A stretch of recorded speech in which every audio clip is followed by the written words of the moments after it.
In this Van Gogh episode, I did select the Starry Nights paintings, only two of them. I did not select the Cafe Terrace one, so we have this one and this one.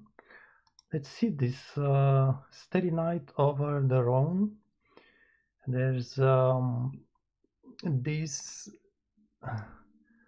representation of stars, which is not exactly looking like a star, unless that night, and it's very possible, the sky was pretty hazy, so maybe there was some kind of cloudy skies, but not very dark, so you could still see the stars which become hazy around them.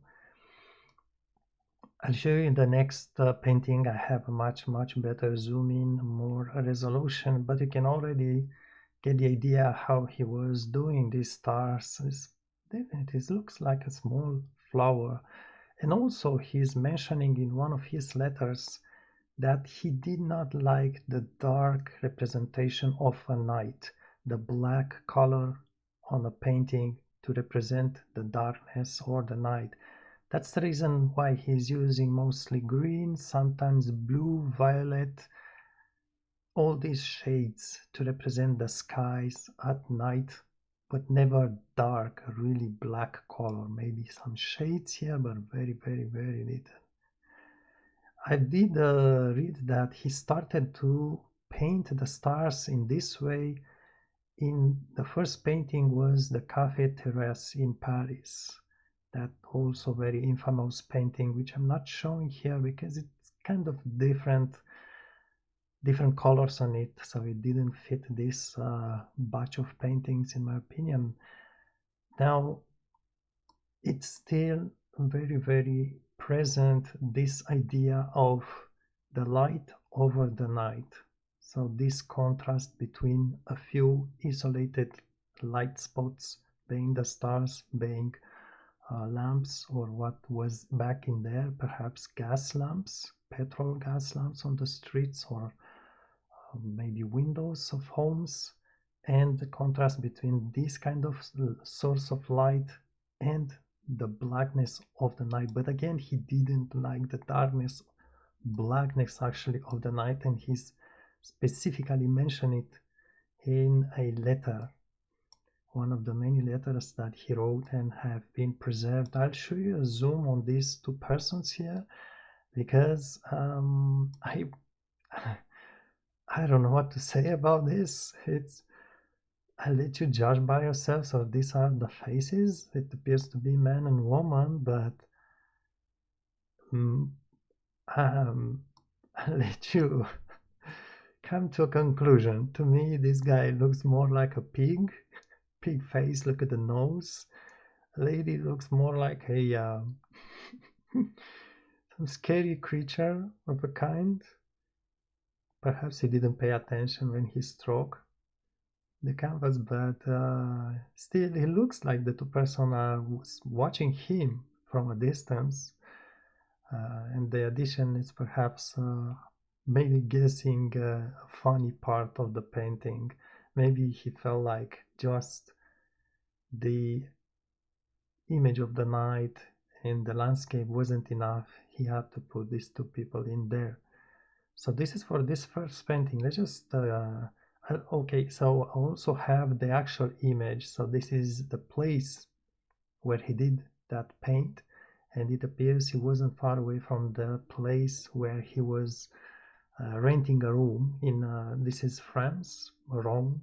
Not sure, not familiar with the French geography, but so again you may compare the two. Obviously there is no stars in this picture, or maybe there are stars but the camera couldn't capture them, but otherwise you can tell that the representation it's of the same place, or at least a similar place. Let's just move to this one.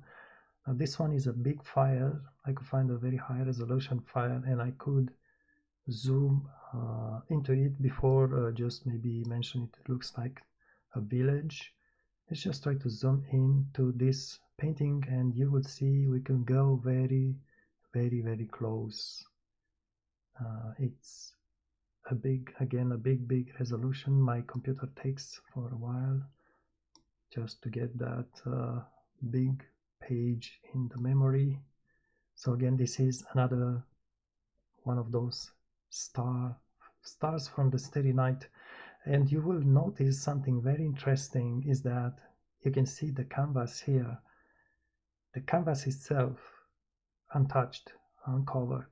It's part of the effect of the star. Basically, is these areas here. He didn't touch them with oil at all, and he just, you can tell it's the same areas here. He let them compose with the oil part and give the overall idea. You can also tell those tiny cracks. And if we zoom in really closely, you can get one, it looks like a bubble in the oil. So you can capture this bubble here. It was really interesting. So this is the center of the star. It looks like he put some black color here to give a specific effect. And it's the same idea of the darkness to him. He doesn't want to put black color. Gray, magenta, violet, blue, dark blue, all those shades, green, but no black color. Or maybe is there? No, this one doesn't appear to me as black. Perhaps there's a little bit of black in there, but it's mostly brown and green, dark brown. So maybe you can move to another spot. Just be patient for my computer because this is a pretty hefty file again, and I need to get this into the RAM itself. So that's why it takes for a moment. So that's a star with some haze around it for Vincent van Gogh. I guess you could do this at home too, but he was the first one to do it, or at least the first known person to do it. That's the very center of a star. We are zooming into, not sure which galaxy at this point. To me, it looks like a banana, like one of those smashed bananas. So this is another star. You can tell the amount of oil he's using here. Maybe this would be the moon by the size of it, or maybe a bigger star. Look at the oil. I cannot get you more close than this to his work. This is the closest you will ever get to his work. It's much below the orange color. This one looks more like sort of a nighty sun, if I can tell, but perhaps he wanted to represent the moon here, like a quarter of the moon.